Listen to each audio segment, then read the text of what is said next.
गंगा की सौगंध। जी हां, वाराणसी में बीजेपी ने गंगा की सौगंध ही तो खाई है। सौगंध ये कि यूपी में विकास के पैमाने इतने बड़े और इतने जबरदस्त गढ़े जाएंगे कि यूपी में बीजेपी की वापसी तय होगी। पीएम मोदी ने महादेव की महानगरी से काशी के विकास के लिए 1,500 करोड़ की योजनाओं की सौगात तो दी ही, इसके साथ ही पूर्वांचल में बीजेपी की पकड़ और बीजेपी की इन इलाकों में जकड़ को भी बखूबी बताया है। पीएम ने एक तरह से यूपी में चुनाव का शंखनाद कर दिया है और इस शंखनाद के मूल में है गंगा की सौगंध।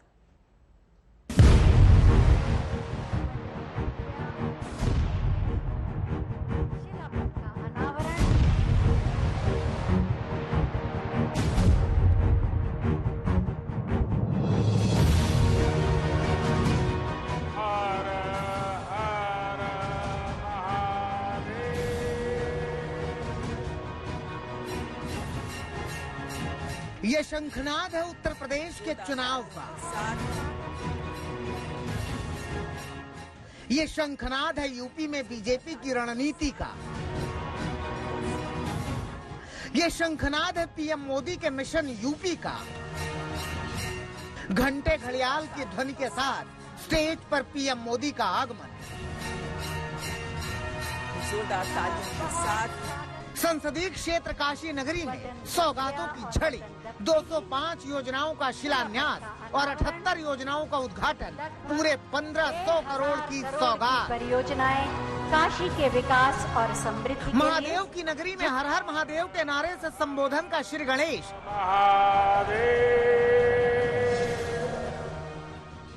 और फिर मन मोहने के लिए पूर्वांचली अंदाज में संबोधन की शुरुआत।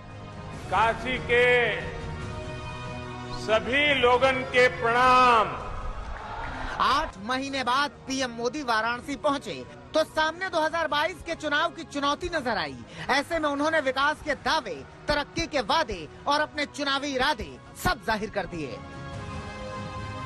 आज सीपेट के सेंटर फॉर स्किलिंग और टेक्निकल सपोर्ट की जो आधारशिला रखी गई है, ये काशी नहीं, पूर्वांचल के औद्योगिक विकास को भी ऊर्जा देगा। कोरोना की दूसरी लहर की पीड़ा चुनावी राह का रोड़ा बनी हुई है, तो शुरुआत उस रोड़े को हटाने से हुई। ये तो 100 साल में पूरी दुनिया पर आई सबसे बड़ी आफत है, सबसे बड़ी महामारी है। लेकिन बीजेपी सिर्फ कोरोना नाम के रोड़े को ही राह से नहीं, बल्कि अपनी जीत के सारे कील कांटे दुरुस्त करने की फिराक में है। इसीलिए योगी ने भी बताया कि कैसे उन्होंने साल में काशी को विकास के आकाश तक पहुंचाया।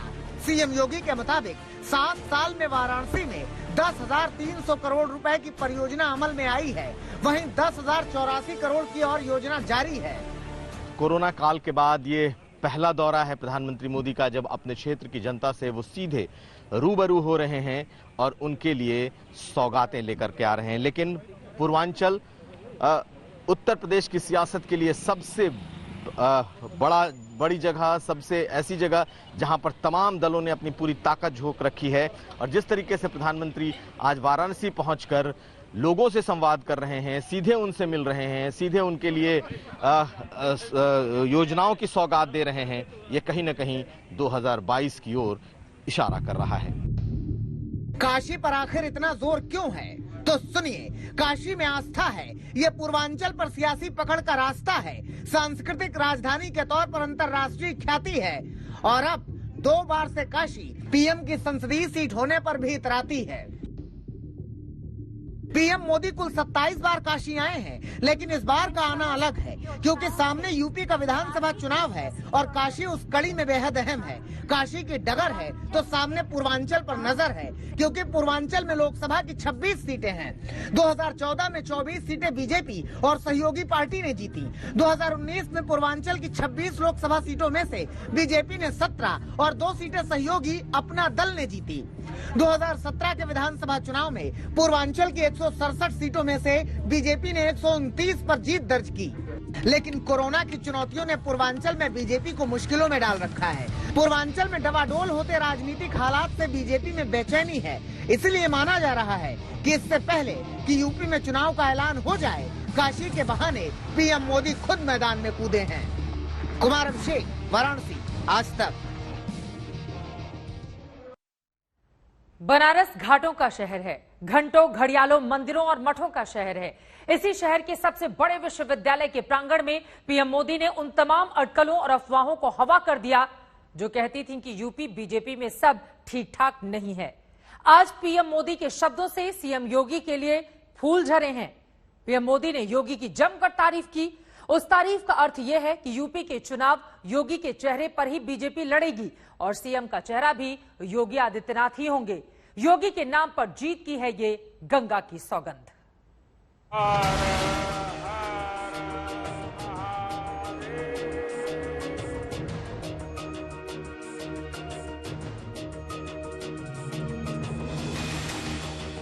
जिक्र यूपी के विकास का और तारीफ योगी आदित्यनाथ की।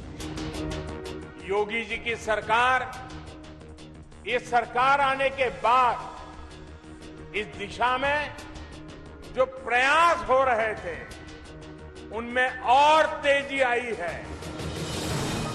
जिक्र अपराध मुक्त उत्तर प्रदेश का और श्रेय योगी आदित्यनाथ को। यूपी में कानून का राज है, माफिया राज उन पर अब कानून का शिकंजा है।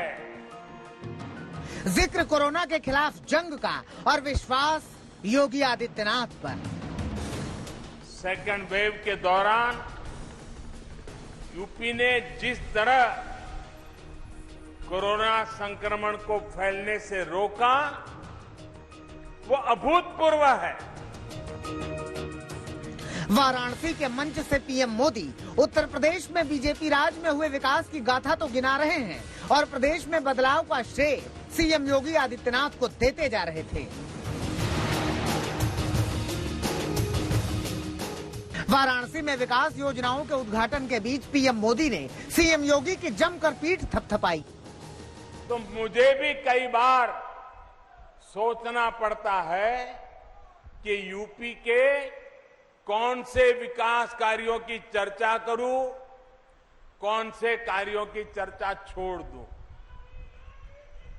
ये सब योगी जी के नेतृत्व और यूपी सरकार की कार्यनिष्ठा का कमाल है। अगले साल होने वाले यूपी के विधानसभा चुनाव से पहले योगी को पीएम मोदी से मिली इस तारीफ के बेहद अहम मायने हैं। वाराणसी की धरती से पीएम मोदी ने साफ कर दिया कि यूपी में बीजेपी योगी आदित्यनाथ की ही अगुवाई में आगे बढ़ेगी और प्रधानमंत्री का आशीर्वाद पूरी तरह से योगी आदित्यनाथ के साथ है। आज मेक इन इंडिया के लिए यूपी पसंदीदा जगह बन रहा है। इसका एक बड़ा कारण है यूपी में योगी जी की सरकार द्वारा इंफ्रास्ट्रक्चर पर फोकस। पीएम मोदी ने अपने भाषण में योगी आदित्यनाथ के लिए कर्मठ, यशस्वी, मेहनती जैसे शब्दों का इस्तेमाल किया और संदेश देने की कोशिश की कि सूबे के विकास यात्रा के असली सारथी योगी आदित्यनाथ ही हैं। योगी जी खुद कड़ी मेहनत कर रहे हैं। काशी के लोग तो देखते ही हैं कैसे योगी जी लगातार यहां आते हैं, एक एक विकास योजना की समीक्षा करते हैं, खुद ऊर्जा लगाकर कामों को गति देते हैं। वाराणसी के दौरे पर पीएम मोदी पिछली सरकारों पर भी हमला करने से नहीं चूके और कहा कि योगी राज में यूपी में कानून का राज स्थापित हुआ है।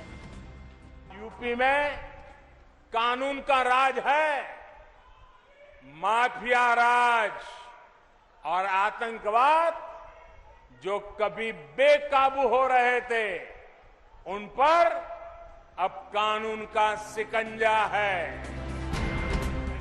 आधे घंटे से ज्यादा के समय में पीएम मोदी के भाषण में यूपी के विकास के साथ साथ पूरा फोकस योगी आदित्यनाथ पर ही रहा, जिसके बाद योगी ने सरकार की हर उपलब्धि को पीएम मोदी के मार्गदर्शन का नतीजा बताया। पूरा देश और पूरी दुनिया कोरोना महामारी से त्रस्त है। इस महामारी के इस पूरे कालखंड के दौरान पूरे देशवासियों को, पूरे प्रदेशवासियों को जो योग्य मार्गदर्शन और नेतृत्व आदरणीय प्रधानमंत्री जी का मिला, दुनिया के तमाम देशों में न केवल उसकी सराहना हुई बल्कि लोगों ने उसे आत्मसात भी किया। कुछ समय पहले तक यूपी में नेतृत्व बदलाव की अटकलें लगाई जा रही थी। पंचायत चुनाव में बीजेपी की बड़ी जीत का श्रेय योगी को देकर पीएम ने इन अटकलों पर विराम दे दिया था और वाराणसी में योगी की तारीफ कर पीएम ने उनके नेतृत्व में चुनाव की तैयारी का शंखनाद कर दिया है। कुमार अभिषेक, वाराणसी, आज तक। बाबा विश्वनाथ की नगरी में पीएम मोदी और सीएम योगी ने बीजेपी की ओर से चुनाव का समर शंख फूंक दिया। अपनी सेना को सज्ज करने और समर के लिए तैयार रहने का आह्वान भी कर दिया, मगर विरोधी भी बीजेपी के सामने तैयार हैं। समाजवादी पार्टी की ओर से पूरे सूबे में अलग अलग बीजेपी के खिलाफ प्रदर्शन किया गया, तो मुस्लिम वोट बैंक को अपनी ओर खींचकर इतिहास रच देने के इरादे से असदुद्दीन ओवैसी भी मैदान में उतरे।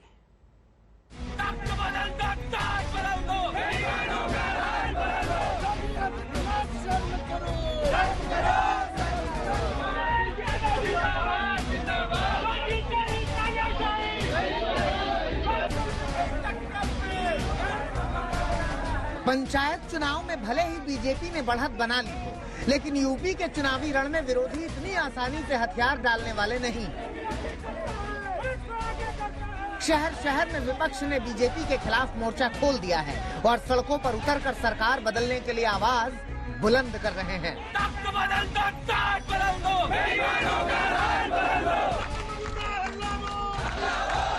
पंचायत चुनाव में धांधली का आरोप लगाते हुए समाजवादी पार्टी के कार्यकर्ताओं ने योगी सरकार के खिलाफ पूरे प्रदेश में हल्ला बोल दिया। कहीं नारेबाजी हुई तो कहीं पुलिस से झड़प।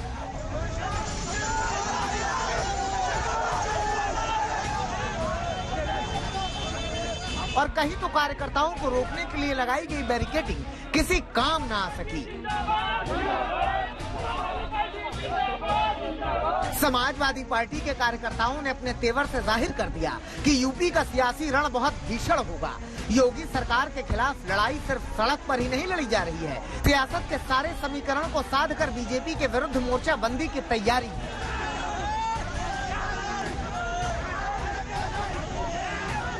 इसी समीकरण को साधने के लिए एआईएमआईएम अध्यक्ष असदुद्दीन ओवैसी यूपी के जिले जिले का दौरा कर रहे हैं और मुस्लिम बहुल इलाकों में उमड़ रही भीड़ उनका उत्साह बढ़ा रही है। असदुद्दीन ओवैसी का चुनावी दौरा शुरू हो चुका है। पश्चिमी उत्तर प्रदेश में देख रहे हैं उनका काफिला अभी आ गया है। ये हापुड़ इलाका है और यहाँ पर तमाम एआईएमआईएम कार्यकर्ता जुटे हुए हैं उनके स्वागत के लिए। ओवैसी अब पश्चिमी उत्तर प्रदेश के कई इलाकों से होते हुए मुरादाबाद तक जाएंगे और जो 2022 में चुनाव होने वाले हैं उसकी तैयारी के लिए ये लगातार दनादन रैलियां कर रहे हैं। आप देख रहे हैं किस तरीके से तमाम लोग जो हैं वो आकर के सड़कों पर जुटे हुए हैं। हालांकि यहाँ पर कोविड प्रोटोकॉल की धज्जियां उड़ रही हैं, आप देख रहे हैं। ओवैसी को लेकर कार्यकर्ताओं का जोश इतना ज्यादा है कि हापुड़ में एक समर्थक उनके लिए चांदी का मुकुट लेकर पहुंचा है। वो इस मिशन के लिए निकले हैं, गरीबों की आवाज के लिए निकले हैं, मजलूमों की आवाज के लिए निकले हैं और जो जुल्म हो रहे हैं उनकी आवाज के निकले हैं। आज दलित पिछड़ा वर्ग या मुस्लिम उसकी आवाज सुनने वाला कोई नहीं है, तो आज उसकी आवाज के लिए निकले हैं। तो उसकी आवाज, उनकी आवाज बुलंद करने के लिए हम उनके स्वागत के लिए खड़े हैं। कार्यकर्ताओं के इसी जोश के दम पर ओवैसी यूपी में बड़े खेल की तैयारी कर रहे हैं और यही वजह है कि सीएम योगी आदित्यनाथ के साथ पीएम मोदी पर भी वो सीधा हमला बोल रहे हैं। बड़े ही अफसोस की बात है कि देश के प्रधानमंत्री ने उस प्रदेश में आकर जहां से वो वहां के एमपी भी है, वो अपनी नाकामी को, अपने स्टेट के गवर्नमेंट की नाकामी को कबूल करते उन्होंने लाखों मरने वालों के परिवार के ऊपर नमक उस पर फेंका है। अगर वो इस बात का इकरार कर लेते कि हाँ, जो जनता ने हमसे एक्सपेक्टेशन किया था हम उस पर नहीं उतरे, तो यकीनन उन मरने वाले परिवार को थोड़ी सी राहत होती। यूपी में हर विपक्षी पार्टी विधानसभा चुनाव में बीजेपी को हराने का दम भर रही है और इसी अभियान को जमीन पर उतारने के लिए पूरा जोर लगा रही है। साफ है कि जैसे जैसे यूपी का चुनाव नजदीक आएगा, सियासत की ये जंग और भी ज्यादा तेज हो जाएगी। हापुड़ से अभिषेक आनंद के साथ आज तक ब्यूरो। यूपी की चुनावी चर्चा गर्म है, मगर उससे भी गर्म है पंजाब कांग्रेस में सिद्धू और अमरिंदर सिंह का झगड़ा। यहां कभी खबर आती है कि सब ठीक है, मगर अगले ही पल खबर आ जाती है कि फिर से सब गड़बड़ हो गया है। इन सब के बीच एक बार फिर से खबर आ रही है कि हो सकता है नवजोत सिंह सिद्धू को पंजाब में कांग्रेस का अध्यक्ष बना दिया जाए। लेकिन इसके साथ ही यह भी खबर आ रही है कि अमरिंदर सिंह अभी से बहुत ज्यादा नाराज हो गए हैं। बांजना की पकड़िए, सिर दीजिए, बाणा छोड़िए। अगर बाँ पकड़ ली, सिर जाए तो जाए, बाँ नहीं छूटेगी, ये मेरा वचन है। अंधेरा बहुत, अब सूरज निकलना चाहिए। जैसे भी हो, ये मौसम बदलना चाहिए। और जो चेहरे रोज बदलते हैं नकाबों की तरह, अब जनाजा धूम से उनका निकलना चाहिए। मेरा तेरा छोड़ दो, छोटे छोटे तिनके अगर इकट्ठे हो जाए तो छप्पड़ बन के मूसलाधार बारिश को रोक लेते। अरे चिड़िया इकट्ठी हो जाए तो शेर की खाल खींच सकती है। तुम तो शेरों के शेर, बब्बर शेर हो, सिकंदर हो। कैप्टन कैप्टन रह गए और सिद्धू सिलेक्टर बन गए। बगावती आग, दिल्ली में आला नेताओं के साथ मुलाकात और विरोधियों के साथ मिलते जज्बात। पिछले कई महीनों से चली आ रही सिद्धू और कैप्टन अमरिंदर सिंह की जंग में शेरी पाजी ने एक बार फिर साबित कर दिया कि वो सियासत की पिच के भी गुरु हैं। ताल ठोकी, बगावती शायरी ठोकी, ट्वीट ठोके, कुर्सी पर दावेदारी ठोकी और पूरी बाजी पलट दी। अब सिद्धू को पंजाब में कांग्रेस के अध्यक्ष पद की अहम जिम्मेदारी मिलने जा रही है। कुछ मामलों में जो उनका अपना अंदाजे बयां है उसको तो मैं नहीं बदल सकता। वो कभी कभी प्रशंसा भी इस ढंग से करते हैं कि वो क्रिटिसिज्म जैसी लगने लगती है। मगर सिद्धू जी ने अपनी बातचीत में जो कुछ इश्यूज उठाए हैं वो हमारी पार्टी के भी इशू हैं। इवन कैप्टन के भी अपने इश्यूज हैं जिनको हम सॉर्ट आउट कर रहे हैं और उसकी process already chief minister start कर चुके हैं। पंजाब के दिग्गज नेताओं की दिल्ली दरबार में पेशी के बाद सुलह का फॉर्मूला तैयार कर लिया गया है, जिसका ऐलान जल्द कर दिया जाएगा। इस फॉर्मूले के तहत अमरिंदर सिंह पंजाब के सीएम होंगे, जबकि सिद्धू को पंजाब कांग्रेस का चीफ बनाया जाएगा। इसके अलावा 2 वर्किंग प्रेसिडेंट होंगे, जिसमें एक हिंदू और एक दलित होगा। कैप्टन ने जो गेस्चर दिखाया कांग्रेस प्रेसिडेंट से मिलने के बाद कि जो कुछ सीपी तय करेंगी मैं उसको मानूंगा, तो उसका पार्टी में बहुत पॉजिटिव इफेक्ट गया है। यानी कहीं ना कहीं कप्तान के नेतृत्व में चुनाव लड़ा जाएगा क्योंकि वो मुख्यमंत्री हैं, लेकिन सिद्धू जी शायद पीसीसी प्रेसिडेंट बने जो उनकी ख्वाहिश है।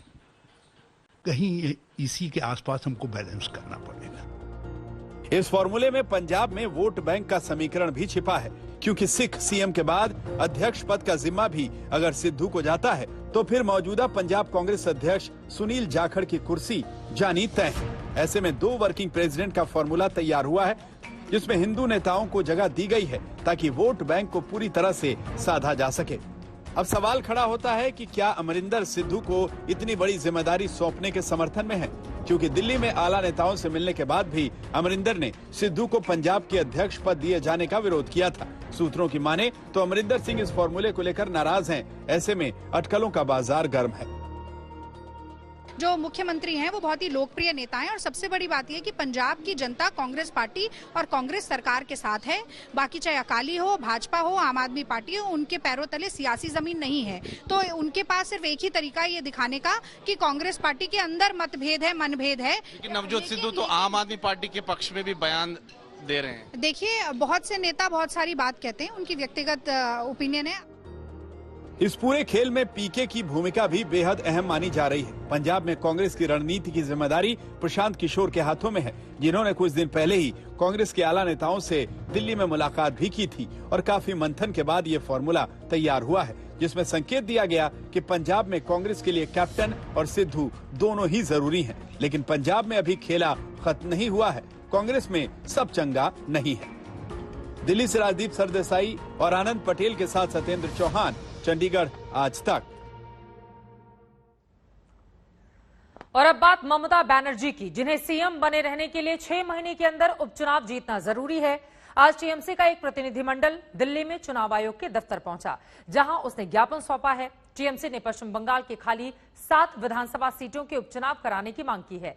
दरअसल पश्चिम बंगाल में मुख्यमंत्री पद पर लगातार बने रहने के लिए ममता बनर्जी के लिए ये उपचुनाव महत्वपूर्ण है।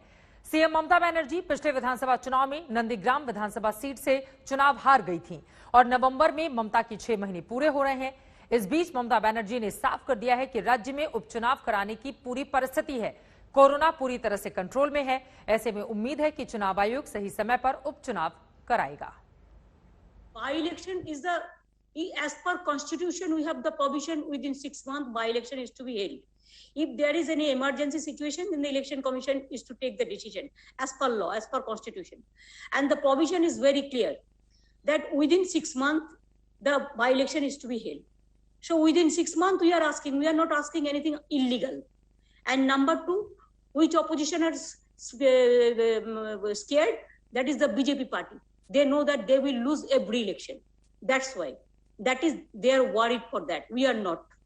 और अब बात मूसलाधार आफत की। मूसलाधार बारिश से आफत की लगातार तस्वीरें सामने आ रही हैं। हरियाणा और महाराष्ट्र से सनसनीखेज तस्वीर आई है। रोहतक के महम में इतनी बारिश हुई कि स्कूटी बह गई। जालना में पुल से गुजरता हुआ एक बुजुर्ग पानी की उफनती धार में बह गए।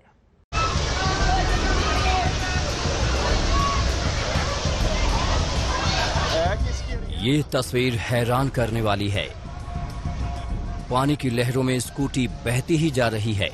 ये तस्वीर हरियाणा के रोहतक जिले के महम कस्बे की है। बुधवार को चंद घंटे की बारिश में कस्बा उफनती हुई नदी में तब्दील हो गया। गलियों में पानी के बहने की रफ्तार इतनी तेज कि घर के बाहर खड़ी 2 स्कूटी बह गई। महम में बारिश के तांडव की कुछ और तस्वीरें देखिए। सड़कों पर पानी जमने से कार ने जवाब दे दिया। कार की सवारी करने वाले कार को धक्का देने पर मजबूर हो गए।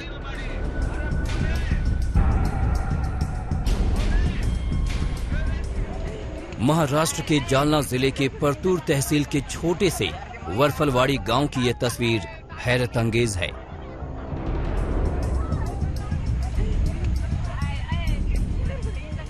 देखिए किस तरह 70 साल का एक बुजुर्ग पानी की तेज धार में पुल से बह गया।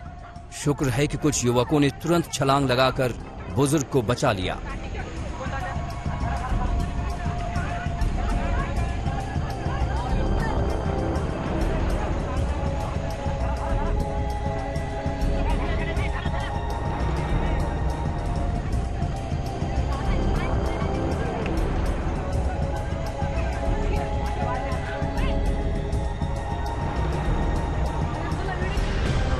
सर वो पानी में घुस गया तो मेरा पाँव सटक गया और पाँव सटकने के बाद मैं वो नाले में गिर गया। नाले में गिरने के बाद क्या हुआ? फिर गांव वाले जो बच्चे थे कड़े किनारे को उन्होंने कुदा डाले और मेरे को बाहर निकाले।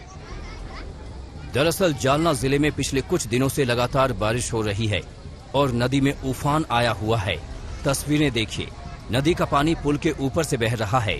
2 गांव के बीच आवाजाही के लिए ये पुल अहम है, लिहाजा जान जोखिम में डालकर लोग पुल पार करने को मजबूर हैं। महाराष्ट्र के वाशिम जिले के कारंजा शहर में जल तांडव का हाल देख लीजिए। कल रात 9 बजे से करीब घंटे भर इतनी मूसलाधार बारिश हुई कि कारंजा शहर के मुख्य रास्तों पर पानी ने कब्जा कर लिया। तस्वीरें देख सकते हैं, पानी किस तरह किसी उफनती हुई नदी की तरह बह रहा है।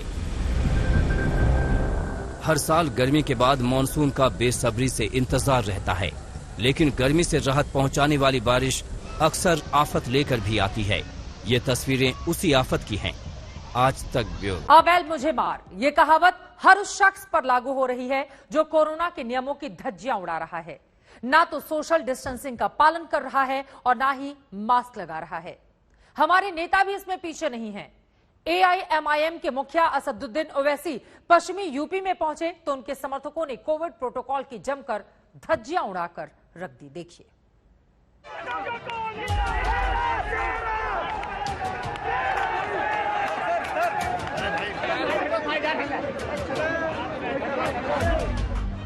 इनके लिए तो भाड़ में गई सोशल डिस्टेंसिंग और ताक पे गया मास्क। नेताजी का स्वागत करना है, जिंदाबाद जिंदाबाद के नारे लगाने हैं। कहते हैं कि जब बाढ़ ही खेत खाने लगे तो फिर खेत की रखवाली की बात ही क्या करनी। ये हैं असदुद्दीन ओवैसी, राजनीतिक पार्टी AIMIM के मुखिया, सांसद भी हैं। इन पर जागरूकता की जिम्मेदारी भी है। लोगों को कोरोना के खतरे से आगाह करना इनका फर्ज भी है। लेकिन देखिए नेताजी अपने स्वागत से किस कदर गदगद हैं। और इनके स्वागत के बीच यहाँ कोविड गाइडलाइंस की धज्जियां उड़ाई जा रही हैं। असदुद्दीन ओवैसी का चुनावी दौरा शुरू हो चुका है। पश्चिमी उत्तर प्रदेश में देख रहे हैं उनका काफिला अभी आ गया है। ये हापुड़ इलाका है और यहाँ पर तमाम AIMIM कार्यकर्ता जुटे हुए हैं उनके स्वागत के लिए। ओवैसी अब पश्चिमी उत्तर प्रदेश के कई इलाकों से होते हुए मुरादाबाद तक जाएंगे और जो 2022 में चुनाव होने वाले हैं उसकी तैयारी के लिए ये लगातार दनादन रैलियां कर रहे हैं। आप देख रहे हैं किस तरीके से तमाम लोग जो हैं वो आकर के सड़कों पर जुटे हुए हैं। हालांकि यहाँ पर कोविड प्रोटोकॉल की धज्जियां उड़ रही हैं। देखिए बाइक एक है, सवार 4 है। सोशल डिस्टेंसिंग तो छोड़िए, इनके बीच मिलीमीटर भर की जगह ढूंढना भी मुश्किल है। मास्क सबके चेहरे पर है, लेकिन सिर्फ बाइक चलाने वाले की ही नाक पर है। बाकी जो सवार हैं, उनकी ठुड्डियों की शोभा बढ़ा रहा है। असदुद्दीन ओवैसी का ये काफिला यूपी के हापुड़ से गुजर रहा था। उनकी पार्टी के कार्यकर्ता उनके स्वागत में जुटे थे, लेकिन ये शायद भूल गए थे कि कोरोना अभी कहीं नहीं गया है और तीसरी लहर की आफत टली नहीं है। कोरोना संक्रमण की दर धीमी जरूर हुई है, लेकिन लापरवाही बढ़ी तो ये प्रचंड लहर में बदल भी सकती है। दुनिया के कई देशों के ये अनुभव आज हमारे सामने हैं। इसलिए हमें सारे नियम कायदों का सख्ती से पालन करते रहना है। देश के प्रधानमंत्री नरेंद्र मोदी बार बार कोरोना की तीसरी लहर को लेकर सचेत कर रहे हैं। डॉक्टर भी बार बार कह रहे हैं कि तीसरी लहर लोगों की लापरवाही की वजह से ही आएगी, कोविड प्रोटोकॉल की धज्जियां उड़ाने पर ही आएगी। हम उसकी गंभीरता और उससे संबंधित अपनी रेस्पॉन्सिबिलिटी को शायद जिस स्थाई पर समझने की जरूरत है, वहां पर कुछ चूक हो रही है। यह मॉनसून की बारिशों से आने से पहले कहीं हम घूमने चले जाएं या ऐसा कोई सिंपल आचरण नहीं है, बल्कि वायरस वर्सेस ह्यूमन बीइंग, इसके बीच चलने वाली कंटिन्यूअस लड़ाई है। इसलिए जरूरी है कि हम सब यह समझें कि थर्ड वेव प्रकृति से ज्यादा हमारी प्रवृत्ति पर डिपेंड है। सावधानी हटी, दुर्घटना घटी। 4 शब्दों का ये वाक्य सिर्फ सड़क हादसे से बचाने का मुहावरा नहीं है। कोरोना के खतरे पर भी यही बात लागू होती है। लेकिन ओवैसी और उनके समर्थक शायद ये भूल गए हैं। जरा ये तस्वीरें देख लीजिए। ये वही जगह है जहां असदुद्दीन ओवैसी के पार्टी के नए दफ्तर का उद्घाटन होना था। लेकिन देखिए यहाँ की भीड़। ओवैसी यहाँ पहुँचे तो सैकड़ों कार्यकर्ताओं ने उन्हें घेर लिया। जैसे तैसे ओवैसी भीतर पहुंचे, लेकिन बाहर लोगों की भीड़ जंगले और रोशनदान पर चढ़ गई। कई लोग रोशनदान से लटक गए। बस तस्वीरें देखिए। कोविड प्रोटोकॉल को लेकर माथा पीट लीजिए। ओवैसी की पार्टी के दफ्तर के उद्घाटन से पहले ही यहाँ लोगों की भीड़ जमा थी। लेकिन आप भी जरा गौर से देख लीजिए, खोज लीजिए कि इनके चेहरे पर मास्क कहाँ है, देख लीजिए कहाँ है सोशल डिस्टेंसिंग। अगर कोरोना की तीसरी लहर आई तो ये तस्वीरें गवाह रहेंगी, चीख चीख कर गवाही देंगी कि ऐसे ही लोगों की लापरवाही का नतीजा ऐसे लोगों को भी भुगतना पड़ सकता है जिनका कोई कसूर नहीं था। सवाल ये है कि ओवैसी जैसे जनप्रतिनिधि भला अपनी जिम्मेदारी कब समझेंगे। हापुड़ में अभिषेक आनंद के साथ आज तक ब्यूरो। पिछले दिनों असदुद्दीन ओवैसी ने जब बहराइच में पार्टी के दफ्तर का उद्घाटन किया था तो भी इसी तरह कोविड प्रोटोकॉल तहस नहस हो गया था। ओवैसी ही नहीं, बीजेपी और कांग्रेस के भी तमाम नेताओं की तस्वीरें सामने आई हैं जो किसी जश्न या जलसे में शामिल हुए। उनके सामने और उनके शह पर कोविड प्रोटोकॉल की जमकर धज्जियां उड़ी।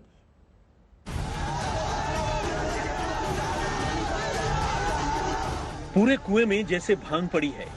देखिए, ये है बीजेपी के राजस्थान के अध्यक्ष सतीश पुनिया। अलवर में जब पुनिया पहुंचे तो कार्यकर्ताओं ने उन्हें कंधे पर बिठा लिया। चाल देखिए, चेहरा देखिए और चरित्र देखिए, क्योंकि ये बीजेपी नेता हैं। इनकी पार्टी चाल, चेहरे और चरित्र की बात करती है। ये हैं बीजेपी के राष्ट्रीय महासचिव और राज्यसभा सांसद अरुण सिंह। बुधवार को भरतपुर में पार्टी कार्यकर्ताओं से मुलाकात का कार्यक्रम था, लेकिन देखिए इनके कार्यक्रम में कहां है सोशल डिस्टेंसिंग और कहां है मास्क का ख्याल। यहां बीजेपी के राष्ट्रीय महासचिव अरुण सिंह के सिर में पगड़ी बांधी जा रही है। न अरुण सिंह के चेहरे पर मास्क है, न पगड़ी पहनाने वाले ने मास्क लगाया है। मंच पर इक्का दुक्का लोग ही मास्क में हैं। सामने जनसमूह को देखिए, कितने चेहरों पर आपको मास्क नजर आ रहा है। ऐसे कार्यक्रम में सोशल डिस्टेंसिंग की बात ही क्या करनी।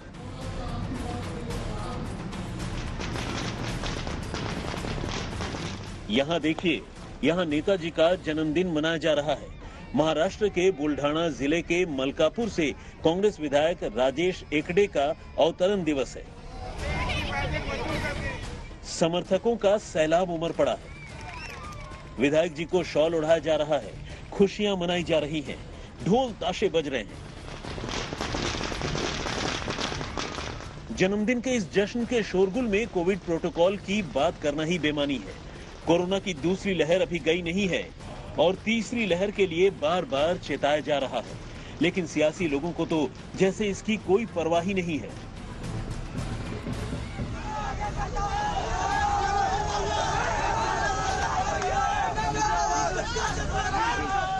ये तस्वीरें यूपी के अलीगढ़ जिले के कोल तहसील की हैं, जहां समाजवादी पार्टी के कार्यकर्ताओं ने डीजल पेट्रोल की बढ़ती कीमतों को लेकर प्रदर्शन किया।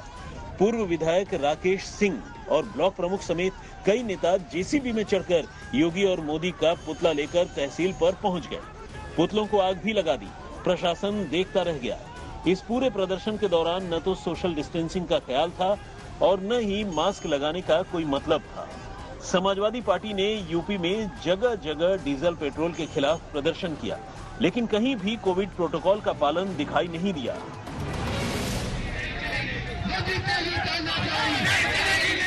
मुजफ्फरनगर हो या लखीमपुर खीरी, शाहजहांपुर हो या कानपुर, समाजवादी पार्टी कार्यकर्ताओं ने जगह जगह तामझाम के साथ प्रदर्शन किया, लेकिन न तो किसी को मास्क का ख्याल था और न ही किसी को सोशल डिस्टेंसिंग ही याद थी। याद थी तो बस सियासत।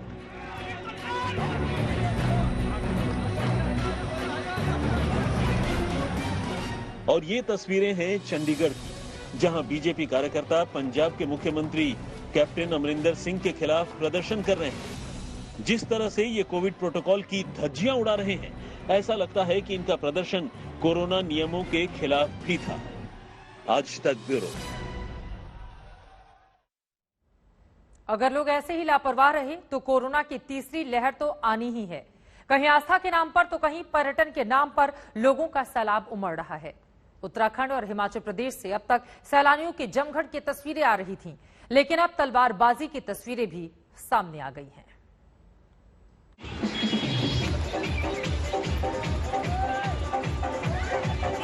ये आस्था के नाम पर उमड़ा हुआ जन सैलाब है। मध्य प्रदेश के शिवपुरी जिले के लुकवासा में माता की चौकी निकली तो सैकड़ों श्रद्धालुओं का काफिला सड़कों पर उतर आया। माता के भक्त बैंड बाजे की धुन पर थिरक रहे थे। कोरोना के खतरे से जैसे ये लोग अनजान हैं। ना तो इनके बीच 2 गज की दूरी का कोई मायना था, ना ही इन लोगों ने मास्क जरूरी समझा। जैसे मान लिया हो कि कोरोना से रक्षा अब माता ही करेंगी। ये तस्वीरें उस शिवपुरी की हैं जहां पर मध्य प्रदेश में सबसे ज्यादा वैक्सीनेशन का रिकॉर्ड बना है। लेकिन अब इसी शिवपुरी में कोविड के नियमों के मखौल की जो तस्वीरें आई हैं, वो बेहद डरावनी है। पिछले दिनों हिमाचल प्रदेश और उत्तराखंड में पहुंचने वाले सैलानियों ने कोरोना नियमों की धज्जियां उड़ाई थी। मसूरी कैंपटी फॉल में जिस तरह लोगों का रेला लगा था, उसे देखकर ऐसा लग रहा था जैसे लोग कोरोना की तीसरी लहर को दावत दे रहे हों।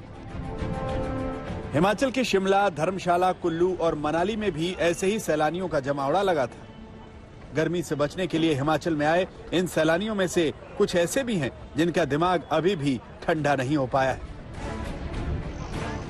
मनाली की ये तस्वीरें अब वायरल हो रही हैं।